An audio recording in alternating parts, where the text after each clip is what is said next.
Yashoda Nandana Braja Jana Ranjana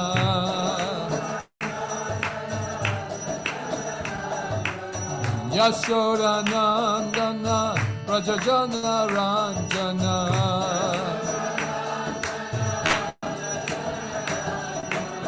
Jamuna Tirambana Chari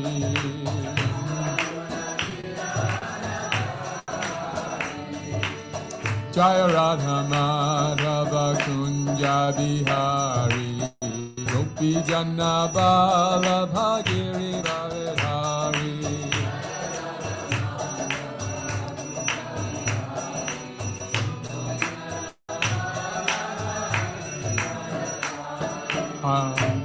Gaur Premanandi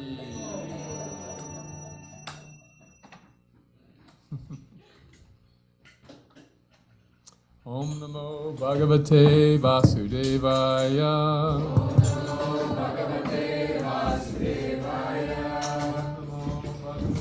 Bhagavate Vasudevaya.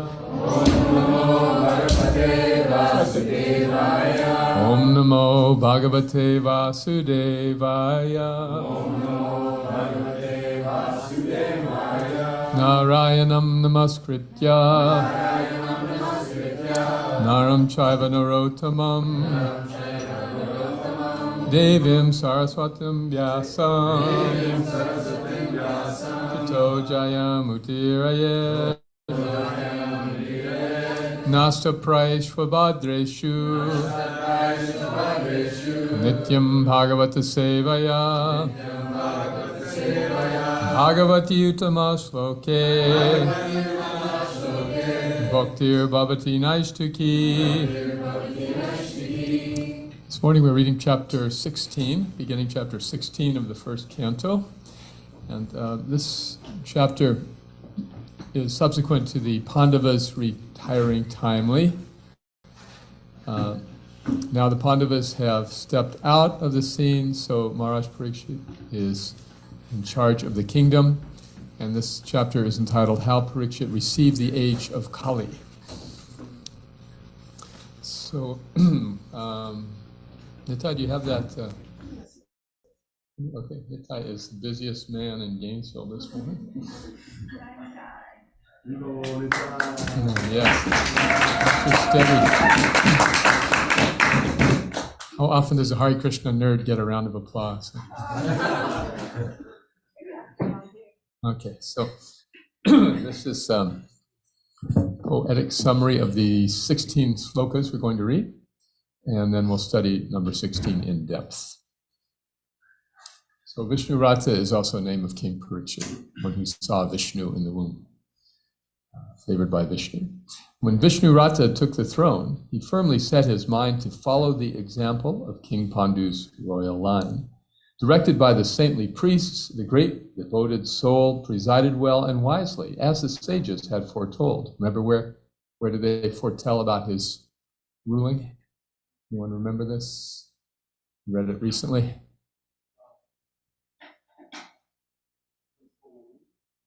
Just after he was born. Yeah, King Yudhishthira called all the astrologers. Yes, and they said, oh, he's going to be a great king. King Vishnu Rata married and had 4 sons with his wife. His guru Kripa helped him with his spiritual life. On Ganga's banks, the king performed such splendid sacrifice that gods revealed their presence to the common person's eyes. This is one amazing thing. His guru was Kripacharya. Kripacharya was the brother-in-law of Dronacharya. And he was one of the 3 or 4 surviving soldiers on Duryodhana's side after the Battle of Kurukshetra. And he assisted Ashwatthama in killing the sons of the Pandavas. Not exactly someone you would usually think about accepting as a guru, somebody who has fought against all of your uncles, who helped kill your father and helped kill your cousins.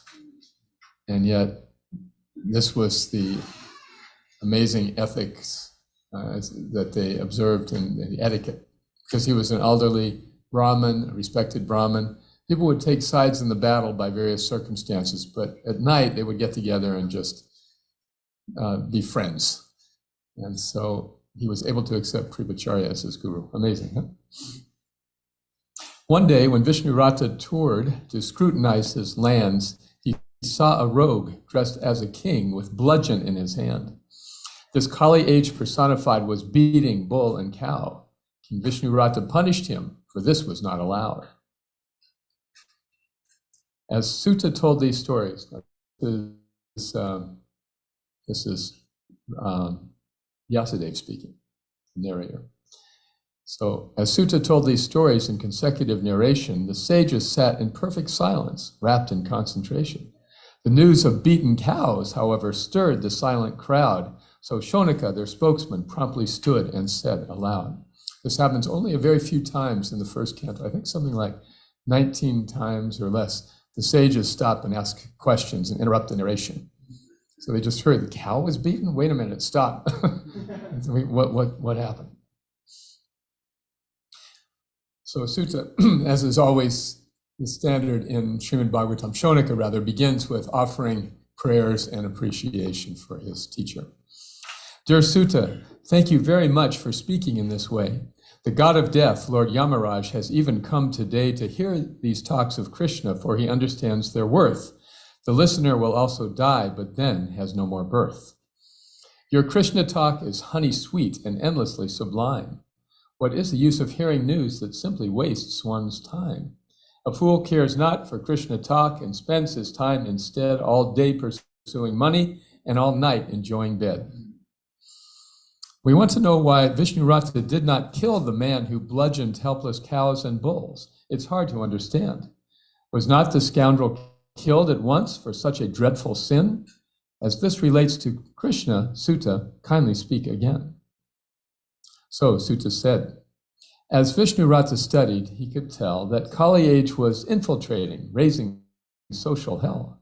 Determined to correct the faults and set his kingdom right, he left to fight and challenge Kali to a proper fight. The king went out in person to inspire his mighty forces. His lion-flagged, swift chariot pulled on by 4 black horses.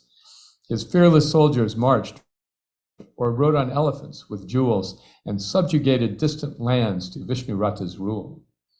Beholding this unrivaled army, monarchs joined their palms and loudly praised the Pandavas while paying royal alms. The kings declared, when Lord Krishna saved you, even in the womb, King Vishnurata's eyes lit up and he allotted boons. King Vishnurata heard how Krishna very humbly served and helped the sons of Pandu gain the kingdom they deserved. He drove Arjuna's chariot and guided Bhima's club. These pastimes of Lord Krishna filled the young king's heart with love. This is the 16th verse in the chapter that we will now study in some detail.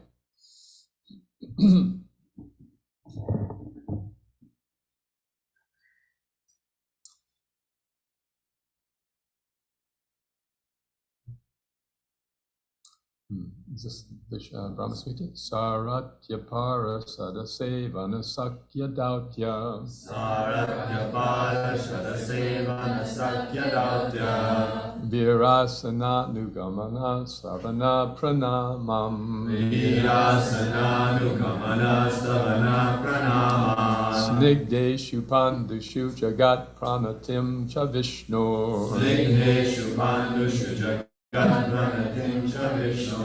Bhaktim karoti nripatis charanara vinde. Bhaktim karoti nripatis charanara vinde. Saratya parashada sevana sakya dautya. Saratya parashada sevana sakya dautya. Virasanu Ganamanastavana pramanam. Virasanu gamanastavana pranamam. Snigdeshu pandushu jagat pranatim cha Vishnu. Snigdeshu pandushu jagat pranatim cha Vishnu. Bhaktim karoti nripatis charanara vinde. Bhaktim karoti nripatis charanara vinde. Please chant. Saratya Saratyapada Shadasevana Sakyadapya Saratyapada Shadasevana Sakyadapya Virasananu Stavana Pranama Virasananu Stavana Pranama Snigdheshu Pandushu Jagat Pranatim Cha Vishnu Snigdheshu Pandushu Jagat Pranatim Cha Vishnu Bhaktim Karoti Nripatischaranara Vinde Bhaktim Karoti Nripatischaranara Vinde Saratyapada Shadasevana Sakyadapya Saratyapada Shadasevana Sakyadapya Virasananu Stavana Pranama Virasananu Stavana Pranama Snigdheshu Pandushu Jagat Pranatim Cha Vishnu Snigdheshu Pandushu Jagat Pranatim Cha Vishnu Bhaktim Karoti Nripatischaranara Vinde Bhaktim Karoti Nripatischaranara Vinde Saratyapada Shadasevana Sakyadapya Saratyapada Shadasevana Sakyadapya Virasananu Virasananu Pranama Snigdheshu Pandushu Jagat Pranatim Cha Vishnu Snigdheshu Pandushu Jagat Pranatim Cha Vishnu Bhaktim Karoti Nripatischaranara Vinde Bhaktim Karoti Nripatischaranara Vinde. One more? Anybody? Go ahead. Saratyapada Shadasevana Sakyadapya Saratyapada Shadasevana Sakyadapya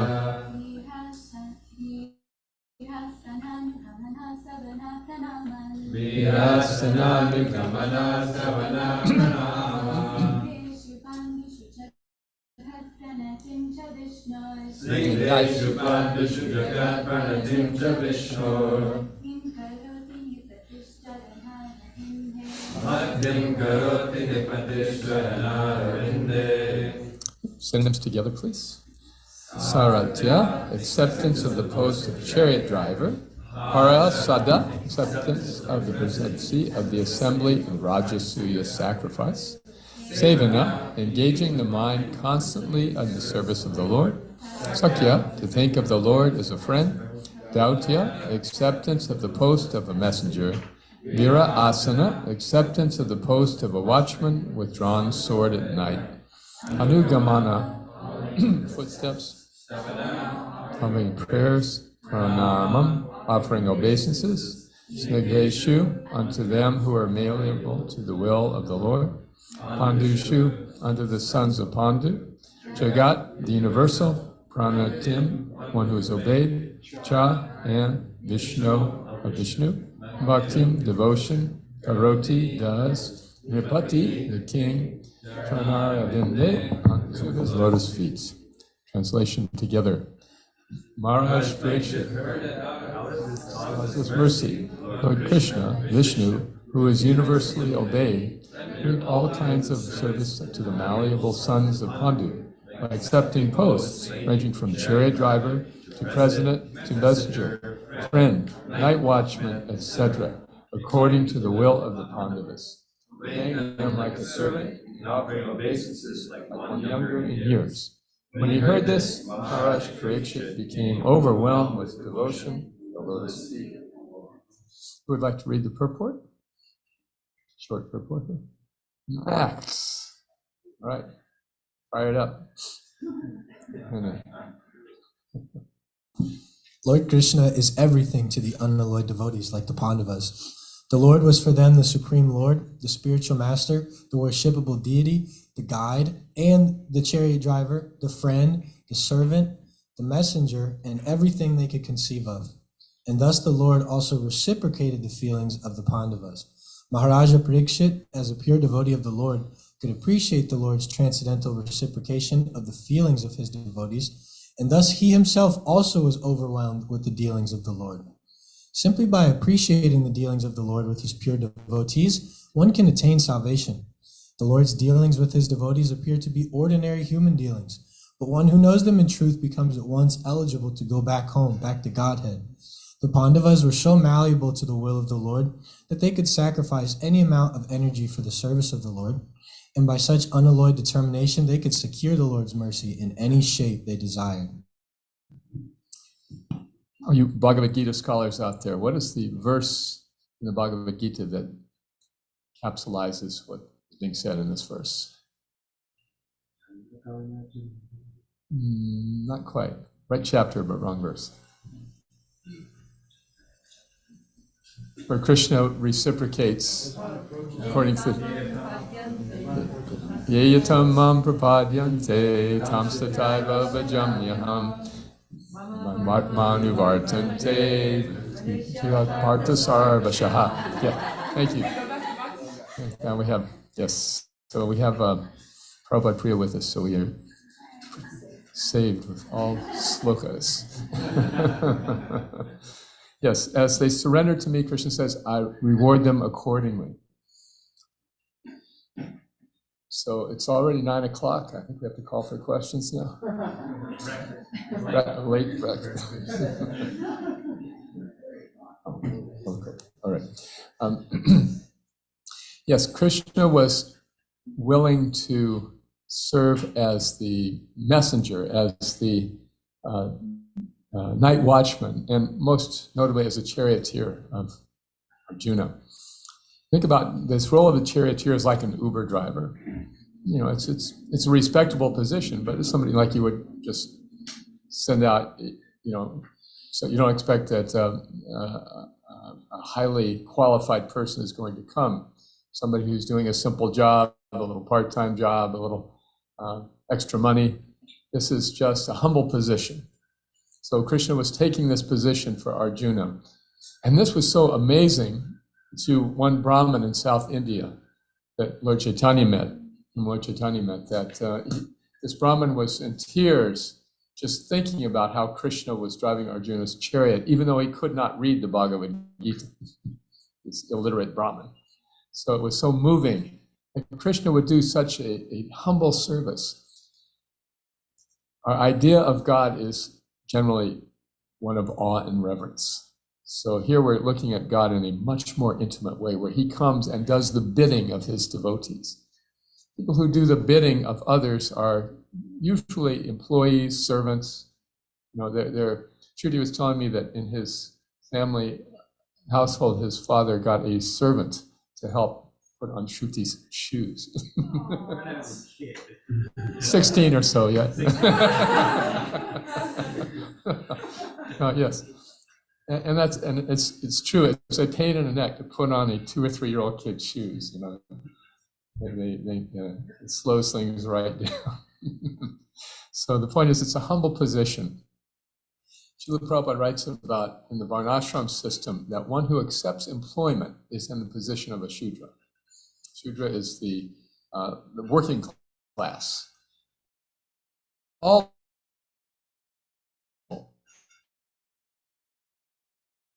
think about social context, everybody is pretty much looking for employment. Get a job, you get a degree and then or get a trade skill and then you look for a job, right? It's just one thing follows the next. But as soon as we take a job, then we put ourselves in a position of subordination that is really not suitable for Vaishyas, Kshatriyas, or Brahmins. So a Vaishnava can act in any Varna or ashram. So if one is practicing Krishna consciousness, then it doesn't matter what capacity one is working in. There's nothing shameful about it. It's honorable, in fact, to support a family or to pursue a career, even if it requires employment. But the point is that one would not think that Krishna needs a job, right? Not think that God is looking through the help wanted, he's looking for something to do.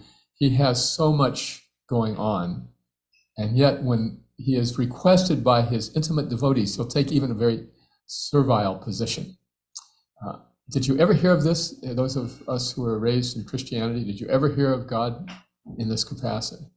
Even like remotely, he's the big dude, and we're just supposed to And so here we're seeing these facets of the Supreme that are just lost in Judeo-Christian theology, but are so full of meaning here in the Vaishnava theology.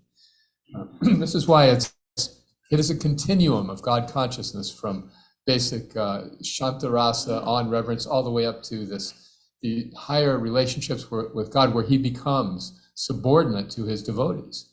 For example, in the Vatsalya Ras, Krishna is this child of his parents. And his parents say, Krishna, time for dinner. Mother Jashoda said, Krishna, bring your father's shoes. Prabhupada joked about that. He said, we call each other Prabhu, but it should be master, not Prabhu, bring my shoes. So, Vatsalya Ras and Madhurya Rasa, the conjugal relationship, both entail a degree of control. And Krishna subordinates himself, or he subjects himself to that control for intimate devotees. So what this means is that the desire of the devotee is very, very powerful. It's very powerful. What is it that, therefore, that we desire? What do we want from Krishna? There are instances from the Srimad Bhagavatam where devotees were approaching Krishna, but with inferior desires. One, of course, the most famous perhaps is Dhruva Maharaj. Dhruva had been insulted by his stepmother, so he resolved, I'm going to get a kingdom bigger than my father's, and I'll show her who is boss. So he went out into the woods. His mother told him, I'm so sorry, I can't help you. Just please pray to Vishnu. So with this instruction, he went out in the woods and with great determination prayed and meditated and performed austerities until Vishnu finally appeared before him. But when he saw the beauty of the Lord, he immediately felt remorseful. Why was I approaching him for this petty desire of a kingdom? Why was I I have wasted this opportunity. So he prayed, as is quoted, I believe, in one of the Puranas, that, not in Bhagavatam, but another Purana, that I had been looking for broken pieces of glass, and you've given me the most valuable diamond. I had just approached you for such petty things, but you've given me your personal association. So after that, Dhruva was changed. He was no longer interested in having a kingdom, and yet Krishna gave him a kingdom that was superior to his father's.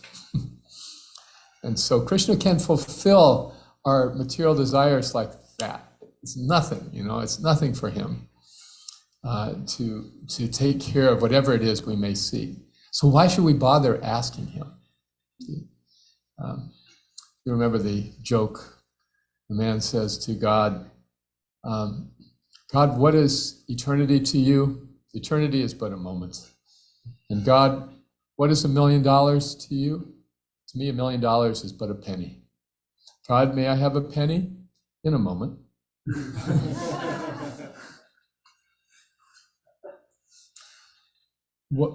Whatever we may desire is so inconsequential to him. Why should we approach him? Why should we bother? In the second canto, it said, Akama sarva kama va moksha kama udaradi. Even if one has loads of desires, one should still approach Krishna. All desires, no desires, or even wanting liberation, just relief from anxiety of this world. All of those are perfectly reasonable situations in which to approach Krishna. Krishna says, Chatur vidha bhajanti mam jana sukritino arjuna. 4 kinds of pious people approach me. There's the curious and the wise. Okay, they're kind of like intellectual. But then there's also the distressed and those in need of money. They also turn to God out of their distress. But that's okay. He accepts. He says they're all great souls. So however we turn to God is okay. But once we do, how should we approach him? What should we ask for? For example, Prahlad Maharaj was so faithful and devout, always remembering Krishna, even through great difficulties. And when he saw Lord Nrsingadev, when Lord Nrsingadev came and rescued him, he was so grateful. And Lord Nrsingadev said to him, so Prahlad, you've been so faithful to me. Please ask for any benediction you want. So Prahlad, the great devotee, said, my Lord, I didn't approach you as a businessman, like as a business transaction. You know, I'll worship you if you do what I want. You know, he said, I don't want anything. I'm so satisfied just having your darshan. And Lord Nrsimhadev insisted, no, ask me for a boon. Ask me for a boon. So then he said, well, I don't want anything personally, but would you please liberate my father? Hiranyakashipu, who tortured him, would you please liberate my foolish father? So Lord Nrsimhadev said, you don't have to ask for that. When there is a devotee in the family, automatically generations, past, present, and future, are all liberated. It said, for example, that a single sandalwood tree in a forest will make the whole forest very fragrant. So one devotee in the family liberates the entire family. There's no need to ask for this benediction. So, so what do we ask for from Krishna? Let's all just meditate for a moment. If you could ask Krishna right now for your deepest heart's desire, what would it be? What would it be? What would you ask him for?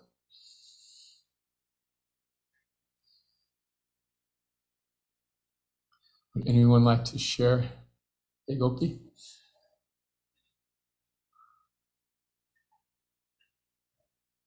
I would ask that I can stop taking this process so cheaply. That I could stop taking this process so cheaply. Okay. Generally, it's good to state things in the positive. So how would you rephrase that in the positive? Ask Krishna that I can savor every moment that's available to practice Bhakti Yoga with full enthusiasm and joy. Joy. Doesn't that sound sweeter? Very nice. Okay, let's just reflect on that for a moment, and we'll take some more. Yes, Krishna, please let me savor every moment of this process of bhakti. One of the great opportunities for that is chanting japa, right? Which, of course, we all savor every moment with every mantra, every day.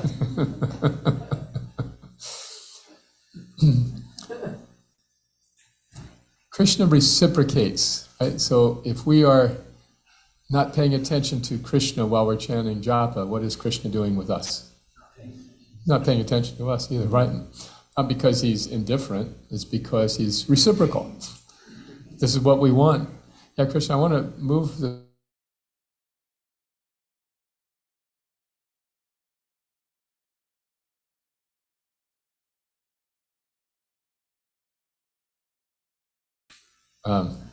he is ready whenever we are so inclined. I'm thinking about like in ordinary relationships, isn't it like if somebody is really showing you indifference, how do you feel about that relationship? Yeah. So why should I waste my time with this person? Yeah. They're ghosting me. See, I know some of these words. This guy's it. Shruti tells me everything. I'm so happy. He gets a text from Shruti saying, are you ghosting me? Right, and we are unintentionally indifferent. Like our intention is good.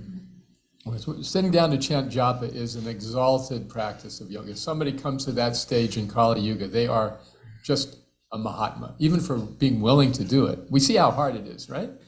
I mean, what are we asking people to do when we ask them to chant Hare Krishna? Are we saying, okay, it's only $195? Or we're saying you have to join our religion? Nothing. Just please chant. Just chant. No charge. Just take it. Just do it. Just see what you think of it. Isn't it? And nobody wants to do it. Very rarely is there like a Kiara among the student body at the University of Florida. Says, maybe I should try that. Right? So So because we're chanting, it's already glorious, even if our chanting isn't as relishable as we might wish.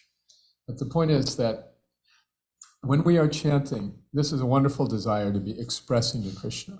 And when we recognize how we're losing track, to ask Krishna, please give me the ability to focus. Please give me the ability to appreciate your name. Rupa Goswami says that he said, No jane janita ki abdir amritai krishnedi varnadvai. I don't know how much nectar is contained in these two syllables, Krishna. When these syllables enter my ears, I want millions of ears.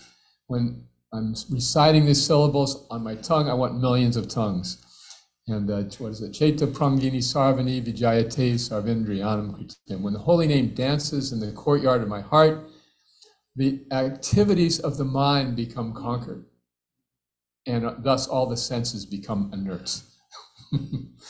A state of being stunned and overwhelmed is equivalent to what Dhruva experienced. When he saw Krishna, he was just overwhelmed, and he realized the pettiness of his motivation. So praying to Krishna, please give me that opportunity to appreciate what I have here, is showing him that we really want to connect with him. Like George Harrison said, right? I really want to know you. I really want to go with you. I really want to see you, Lord, but it takes so long. It takes so long, it does. It is like Arjuna asks Krishna, you want me to control the mind? Nobody can do that. I'd rather try to control the wind. And Krishna says, it's difficult, but it is possible by constant practice and detachment. So this is why, yes, the progress is very gradual, but it does come more and more as because we're showing Krishna, we're hanging around, we're sticking around, we're not going away, even if our chanting is falling short. Very nice desire. Great, thank you. Anyone else like to share desires? Yeah? Oh, okay. Yeah, is it related to this? Can we just take this brief question? Okay, and then Kameshi's next. My question was this verse, the Yayatama Prapadyante, that Krishna reciprocates with what we give to Krishna, can seem a little transactional. And you mentioned this point. And sometimes because we're conditioned souls, there's so much, we're limited in our offerings many times. So does Krishna only reciprocate to our, is it conditional, Krishna's love for us? Is Krishna's love conditional? Does he only reciprocate with constructive desires or just any desire? Yeah, the verse uses this word malleable. So because the Pandavas were malleable to Krishna's desire, he acted with them in any way they chose, in any way they requested. He said. So the verse is, as they surrender to me, I reward them accordingly. So the caveat is that we're surrendered. So if we're approaching Krishna transactionally, that's not a surrendered position. I was thinking the verse of Lord Chaitanya prayers, Trinarapi Sunishna Tarurapi Saisuna, when they say we should chant the holy name of the Lord in a humble and stable mind. Thinking oneself Lord on the street. And then I was thinking, it's a beautiful desire to have that mentality, because when you're humble, you'll be able to be more reciprocate with Krishna, where you say you'll be able to pay more attention to them and develop that taste for him. So I was meditating about that. Very nice. How could I be more?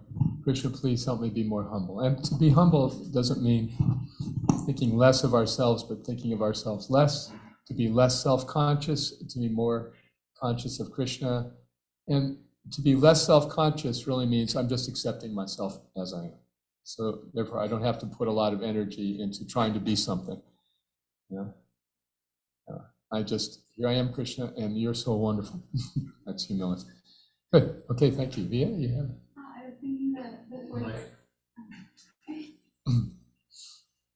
was thinking the fourth stanza of Shikshashtaka, so Nadanam Najanam Nasindharim. So I would ask for Krishna's causes, devotional service, lifetime after lifetime, because my material desires are always changing.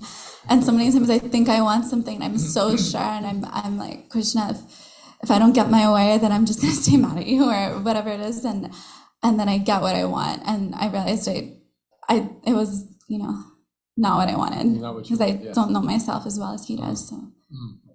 Yes, this is characteristic of the mode of passion, that we want something so bad, and then we get it, and then we find out we didn't want it. Okay, Max? My prayer is that I never have to work a job for money again, so I could always be engaged in devotional activities.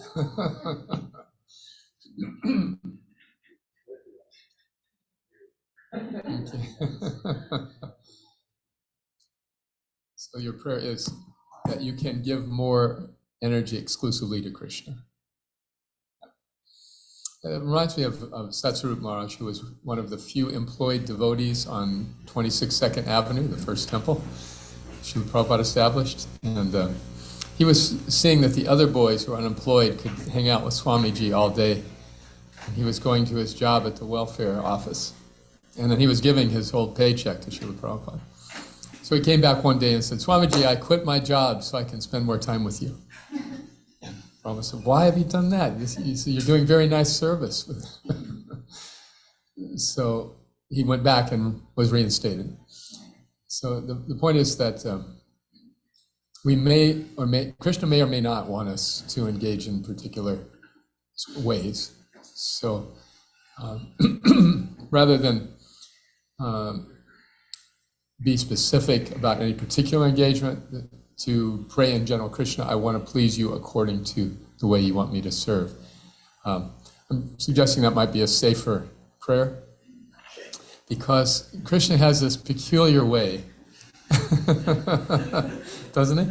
Like we might really want to do something for Krishna, and then Krishna might make it really easy. Then we know, yes, Krishna wanted this too. Krishna might make it impossible. And after banging our head for a while, we understand, oh, Krishna didn't want this. Or he may make it difficult to test us. So it is, that's why we need mentors, and we need people to sound out, okay, I want to do this. This is what's happening. What does this mean? And Srila Prabhupada would often take guidance from his disciples, or he would ask their opinion. And it was quite comical, because here's this brilliant, highly experienced person. He's, he knows the Shastras, he's raised a family, he's worked, he's done everything in life, and he's dealing with these boys and girls who have not done any of these things. And then he's asking their opinion. What do you think about this? So if Srila Prabhupada was not above asking advice, and we also can benefit a lot by asking advice of people we trust. Does Krishna really want me to do this? That's the question. So therefore, a safe prayer is this: Krishna, however you want me to serve. This is being malleable, being unconditional. However you want me to serve. I'm doing this. This may or may not be what you want, but whatever you want me to do. Okay, somebody who is...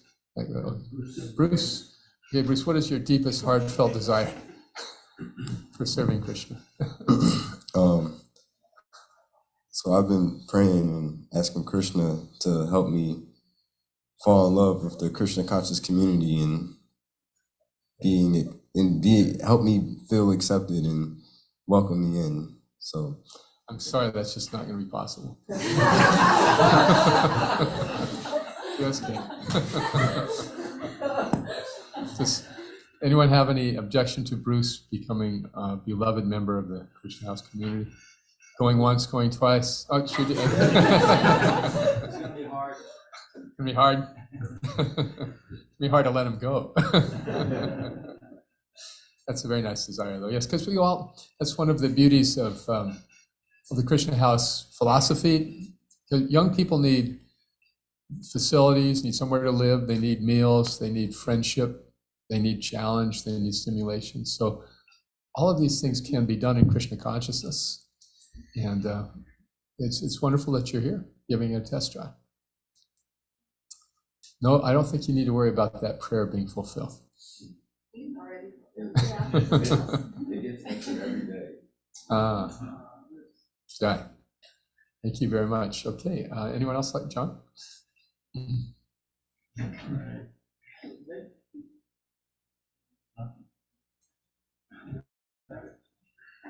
John's like a celebrity giving a press conference. We've got microphones coming from every direction.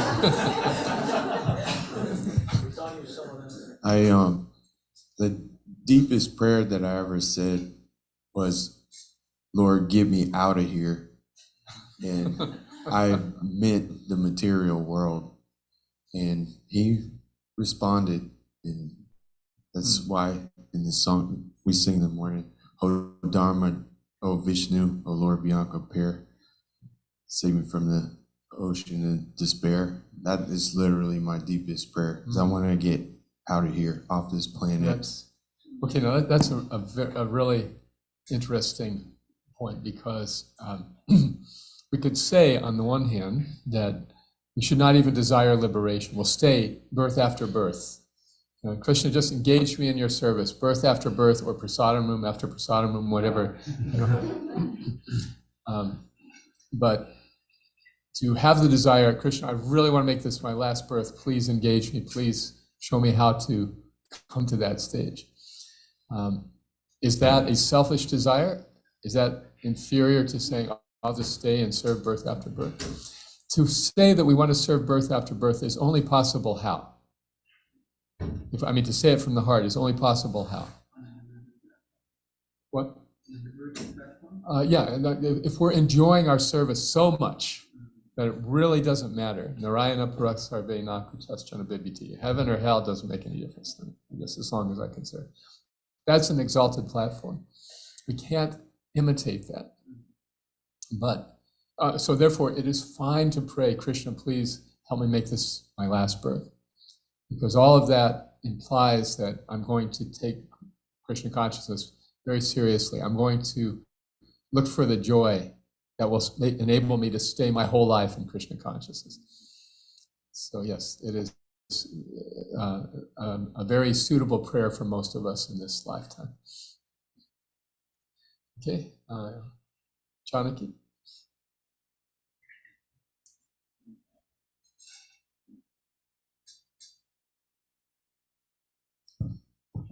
Hare Krishna. I think similar to Jonathan's point is that my prayer would be that my spiritual cup is so full of love that I no longer have to give my time and energy to my own interest, but I can actually put my worry or my whatever anxiety I have about that into who can I give it to, and finding people to give it to instead of just worrying about how to satisfy myself. Very nice. That is an accessible step forward in our spiritual lives. Not everybody has the inclination or desire to share Krishna consciousness, and that's fine. We practice it, we take our vows, that's wonderful. But should we become inspired to want to share with other people, that desire expressed to Krishna makes us particularly dear. He says, Nacha tasmin manuseshu kaschin me priyakritima. Nobody is more dear to me than one who shares the message of Bhagavad Gita. So that brings us to that position of selflessness that we're talking about, humility. It's so auspicious. All those good qualities are contained if we just have that desire. Krishna, please help me share your glories with somebody else. And it's very rewarding, even if in our lifetime we find one other person, just one other person to share Krishna consciousness with. That is an ongoing source of joy for our entire life. I'm remembering in 1980, I was in Delaware, in the University of Delaware, with a friend, and we had a little center, rented a little house, and we were doing book distribution and Harinam and everything we could think of. And then Krishna sent a couple of devotees, and it was so nice. And one of those devotees is still practicing Krishna consciousness, and when he writes me from time to time, or we see each other from time to time, I feel like, hey, well, at least I got something in my life. it is so rewarding. So and this is really what it means to become a spiritual master, to help people and then take responsibility for their spiritual lives. And it's a natural progression in the course of a life as a devotee, that you'll meet people and they'll gain faith in you, and then you'll be able to help them. So when that happens, it's really a lot easier to execute that desire, because you have that responsibility for people who are, you're committed to and who are committed to you. So please, keep that in your 10-year plan. Okay, Kartikeya Prabhu.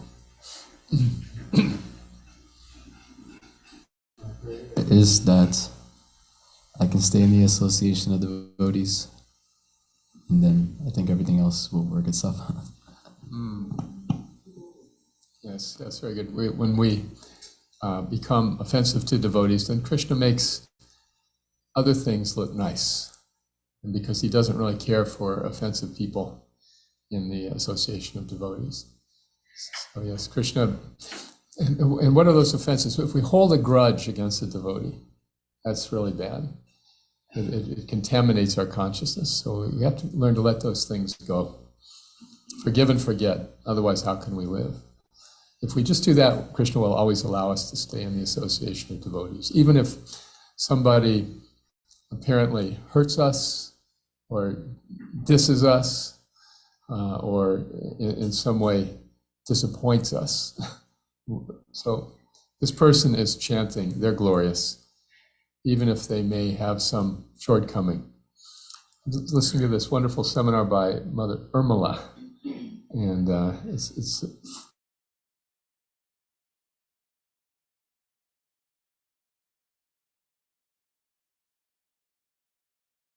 you have one of the best sections in the whole Srimad Bhagavatam, isn't it? Going round and round, I should say. Okay, whoa, that is a cliffhanger. Well,